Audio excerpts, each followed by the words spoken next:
Hello everyone, welcome to our YouTube channel Travel Snapper। Covid third wave Omicron के बाद हम सबसे पहले एक्सपीडिशंस पे जा रहे हैं नानक मत्ता गुरुद्वारा।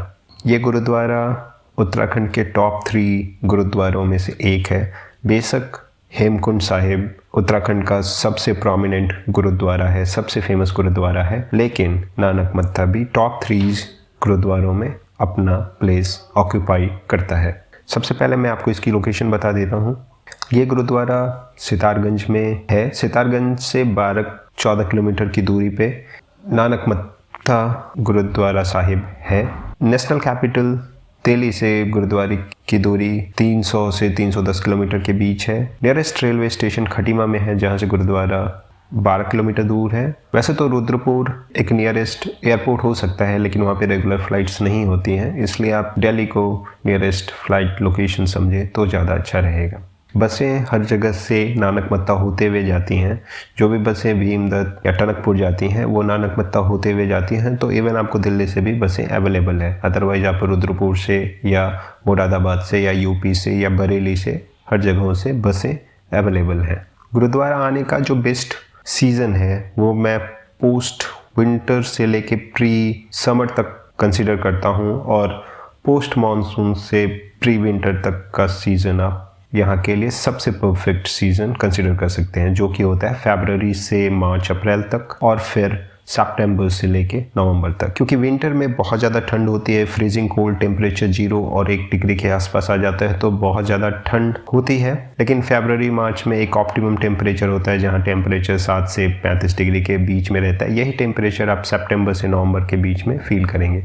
बारिश के मौसम में आप आ सकते हैं, अगर आप अपने वाहन से आ रहे हैं तो आपको परेशानी नहीं होगी। और मैं ये इसलिए भी कह रहा हूँ कि आप समर में ना आए, क्योंकि गुरुद्वारे से लगता हुआ एक बहुत अच्छा डैम है, नानक सागर डैम। वहाँ पे पानी सूख जाता है समर में, तो आप अगर आसपास की जगहों को एक्सप्लोर करना चाहते हैं तो वहाँ पे आप डिसअपॉइंट हो सकते हैं। अगर आप अपने वाहन से आ रहे हैं तो आपको कोई परेशानी नहीं है। आपको सिर्फ सितारगंज क्रॉस करने के बाद खटीमा वाले रास्ते से कट लेना है, और वो कट आपको डायरेक्टली गुरुद्वारे तक ले जाता है। गुरुद्वारे के पास पार्किंग की अच्छी सुविधा है, और अभी एक न्यूली बिल्ड पार्किंग लॉट शुरू हुआ है। पार्किंग की फैसिलिटी फ्री है। गुरुद्वारे के बारे में एक ब्रीफ बता देता हूँ। 1514 एडी से ये गुरुद्वारा यहाँ पर है, जो कि वाइट मार्बल का एक बहुत ही खूबसूरत गुरुद्वारा है, जो कि एक बहुत बड़े कैंपस के साथ है। एक बहुत अच्छा सरोवर है, एक बहुत बड़ा गुरुद्वारा है। उससे एसोसिएटेड बहुत सारी जगहें हैं, पिक्चर गैलरी है। ये गुरुद्वारा मेनली गुरु नानक देव और गुरु हरगोविंद सिंह साहब से एसोसिएटेड है। ऐसा माना जाता है कभी ना कभी वो यहाँ पर आकर उन्होंने कुछ समय गुजारे हैं। गुरुद्वारा एक बहुत ही प्रोमिनेंट रिलीजियस एस्पेक्ट रखता है सिखिज्म में। गुरुद्वारा में प्रवेश करने से पहले आपको कुछ नियमों का पालन करना पड़ेगा। ये पिक्चर्स मैंने तब ली थी जब यहाँ पे फोटोग्राफी अलाउड थी, लेकिन अब यहाँ पे फोटोग्राफी अलाउड नहीं है, तो आपको अपना कैमरा बंद रखना है। आपको अपने सारे फुटवेयर इवन सॉक्स बाहर करने हैं। जाने से पहले आपको फीट वॉश करना है। सर पर कोई ना कोई कपड़ा बांधना है, सर ढकना है। आप चाहे किसी भी कास्ट, रिलीजन, रेस के हों, आपको ये फॉलो करना पड़ेगा।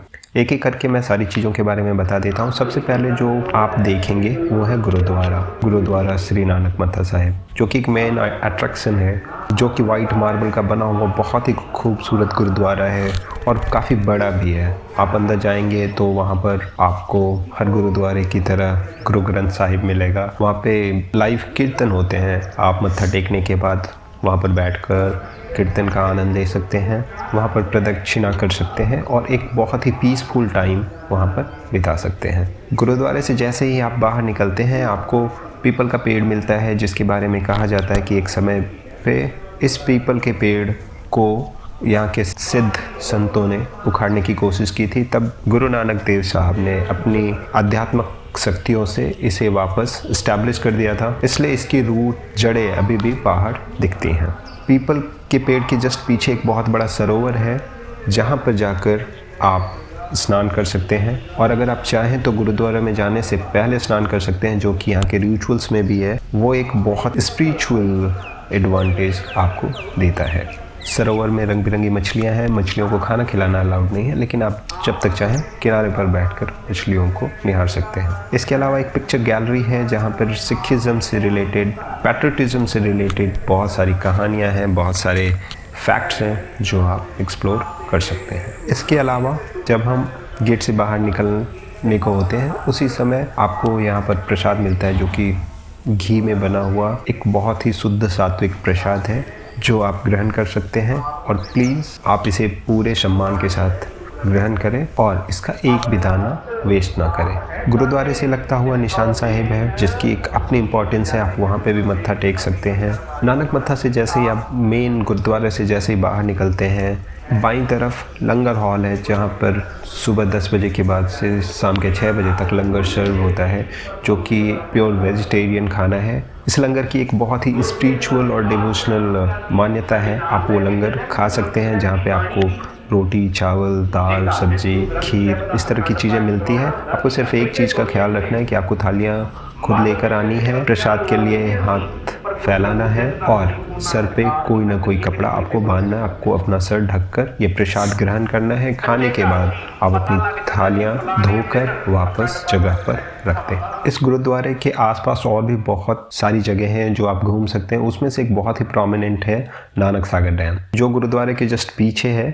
यहाँ से आपको आधा 1 किलोमीटर जाना पड़ेगा। आप अपनी कार से भी जा सकते हैं, आप पैदल चलकर भी जा सकते हैं। बहुत ही खूबसूरत डैम है जिसको बावली साहिब भी कहते हैं। इसका भी अपना एक स्पिरिचुअल सिग्निफिकेंस है, लेकिन हाँ, आपको ये ख्याल रखना है कि आप मॉनसून और पोस्ट मॉनसून इसको विजिट करें। समर में ये ड्राई अप हो जाता है, लेकिन जब आप यहाँ पर पानी होता है ये एक बहुत ही खूबसूरत नज़ारा पेश करता है। और जब यहाँ पर पानी है तो आप नौका विहार भी कर सकते हैं। इसके अलावा भी बहुत सारी जगहें हैं, भंडारा साहिब है, दूध का कुआं है, ऐसी बहुत सारी अट्रैक्शन पॉइंट्स हैं जो आप एक्सप्लोर कर सकते हैं। मैं आपको फिर से एक बार बता दूं कि कुछ कोड ऑफ कंडक्ट हैं जब आप गुरुद्वारा प्रेमिसेस पे रहते हैं, आपको उनको फॉलो करना है। आपको अपना सर हमेशा नीट और क्लीन क्लॉथ से ढक कर रखना है। अगर आपके पास नहीं है तो एंट्रेंस में आपको ये मिलेगा। चाहे आप गुरुद्वारे में हो, लंगर में हो या बावली साहब जा रहे हो, कहीं पे भी जा रहे हो, आपको अपना सर ढक कर रखना है। अगर आपके पास सर ढकने के लिए कपड़े नहीं हैं तो एंट्रेंस में आपको वो कपड़े मिलेंगे। बाहर निकलते समय वो आप वापस रखते हैं। नंगे पैर घूमना एक बहुत ही आइडियल और ज़रूरी स्टेप्स है। जूते आप शू काउंटर पर रख सकते हैं। जब भी आप सरोवर में स्नान करें, फेंसिंग को क्रॉस ना करें, लंगर के प्रसाद को वेस्ट ना करें, लंगर खाते समय रिचुअल्स फॉलो करें और जितना हो सके उतना पीस मेंटेन करने की कोशिश करें। मेन एक्टिविटीज़ क्या है? अगर एक आइडियल डे अगर आप वहाँ पे स्पेंड करना चाहते हैं, गुरुद्वारे में स्पेंड करना चाहते हैं, तो आपको होली बात से शुरू करना चाहिए। सबसे पहले आपको सरोवर में होली बात लेना चाहिए। उसके बाद गुरुद्वारे में मत्था टेकने जाना चाहिए, कीर्तन सुनना चाहिए। प्रसाद ग्रहण करने के बाद आपको लंगर जाना चाहिए। लंगर में प्रसाद ग्रहण करने के बाद अगर आपके पास समय है तो 1-2 घंटे आप वहाँ पर सेवा कर सकते हैं। आप लोगों को खाना खिला सकते हैं, बर्तन साफ़ कर सकते हैं, साफ़ सफाई कर सकते हैं। आपको जो भी अच्छा लगे आप कर सकते हैं। उसके बाद आप चाहें तो थोड़ा टाइम अपने आप को दे सकते हैं। आप पिक्चर गैलरी देख सकते हैं, नानक सागर डैम घूम सकते हैं, बोटिंग कर सकते हैं और आसपास के लोगों से यहाँ की स्पिरिचुअल कहानियाँ सुन सकते हैं। खरीदने के लिए कुछ खास यहाँ पर ऑप्शन अवेलेबल नहीं है, लेकिन हाँ, अगर आप चाहें तो स्पिरिचुअल चीज़ें लाइक निशान साहिब खरीद सकते हैं, कड़े खरीद सकते हैं, सिखिज़म से जुड़ी हुई कुछ चीज़ें यादों के तौर पर ले जा सकते हैं। फ़ोटोग्राफ्स गुरु नानक साहिब के या नानक मत्था साहिब के ले जा सकते हैं। यहाँ आने के लिए हाईवे वेल मेंटेन्ड है, emergency repair all along the highway available है, रोड कंडीशन बहुत ही अच्छी है और अगर आप नॉर्मल ड्राइविंग करते हैं तो आपको कोई परेशानी नहीं होगी। कुछ चीज़ों का आपको ख्याल रखना है। अगर आप विंटर में आ रहे हैं तो यहाँ पे ठंड बहुत ज़्यादा होती है, आपको गर्म कपड़े साथ में रखने चाहिए। नानक मत्था से जुड़ी और भी जानकारी लेने के लिए, ब्लॉग पढ़ने के लिए, गैलरी देखने के लिए आप हमारे वेबसाइट पर आ सकते हैं। आप डिफरेंट सोशल मीडिया प्लेटफॉर्म पर हमसे जुड़ सकते हैं। आपके कोई भी सवाल है, सुझाव है, आप हमें ईमेल कर सकते हैं या नीचे कमेंट कर सकते हैं। मिलता हूँ फिर ऐसे ही किसी नए ब्लॉग के साथ। तब तक अपना ख्याल रखिए, खुश रहिए। धन्यवाद।